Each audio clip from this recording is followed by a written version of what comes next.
Stanley Lang, and welcome to this video broadcast. And the topic today is on emotional health. The question that I have for you is, how does sharing your pain increase your emotional health? So the context for this whole question is the idea of growing in health through physical, emotional, and spiritual means, or health in body, mind, and spirit, which I would call a whole person approach to health. So how does talking about your pain improve your emotional health? Well, the reason I'm asking that is that the person that comes to mind is a friend who recently lost a very close family member about 3 months ago, and she's still having a lot of emotional pain. Now, most of the other people close to her life are getting past the pain, and they're kind of expecting her to get on with her life. But when we talked, it was clear that she was still having a lot of pain. And the point was that she was at a place where she was just plain still hurting, and it was well within normal that she would still be grieving. And the idea that she should be through her grief somehow was an idea that didn't make sense to her, and she was confused because everybody around her was recommending that she be doing things to get on with her life. And the problem is that this is a more dramatic example of what happens to a lot of us, which is that we're having a negative feeling sometimes, and we don't deal with it. We pretend it's not there. We end up stuffing the feeling.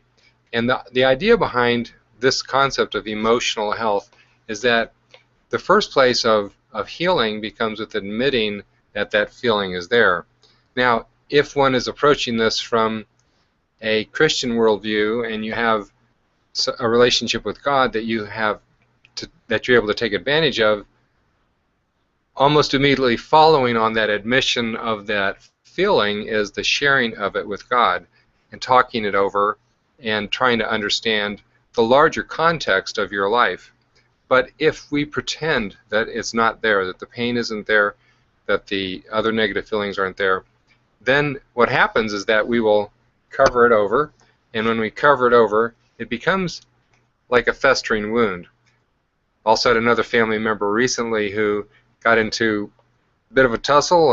There was a family argument, and this particular one of the family went away, and I talked to this person later, and the approach that he was taking was basically, well, my style is to just let things kind of blow over, and then and it'll fade away after a while. And I pointed out to him that it's really crucial that when we have anger towards somebody, that we work through forgiveness, that we choose to forgive them whether or not they are deserving of forgiveness. It's another example of, it'd be real easy to just sort of cover up the anger, cover up the pain of the event, and pretend it didn't happen, and then after a while the feelings fade and it seems like it's all okay. Well, in fact, it's not all okay because I just buried it. So the idea here that I want to encourage for your journey, which you know this, but I would just want to remind you, is that it's important to face your negative feelings and immediately bring them to God as your strategy for having emotional health.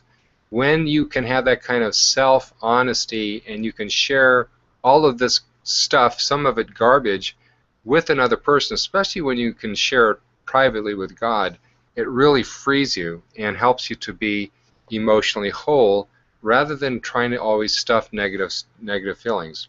So I encourage you to be faithful in the sharing of these negative things especially with God and with chosen close friends and family, and to let the healing happen rather than covering it up before the healing has happened. So I wish you well with this. Please encourage your friends and family also to experience this kind of healing. I wish you well. God bless and have a good day.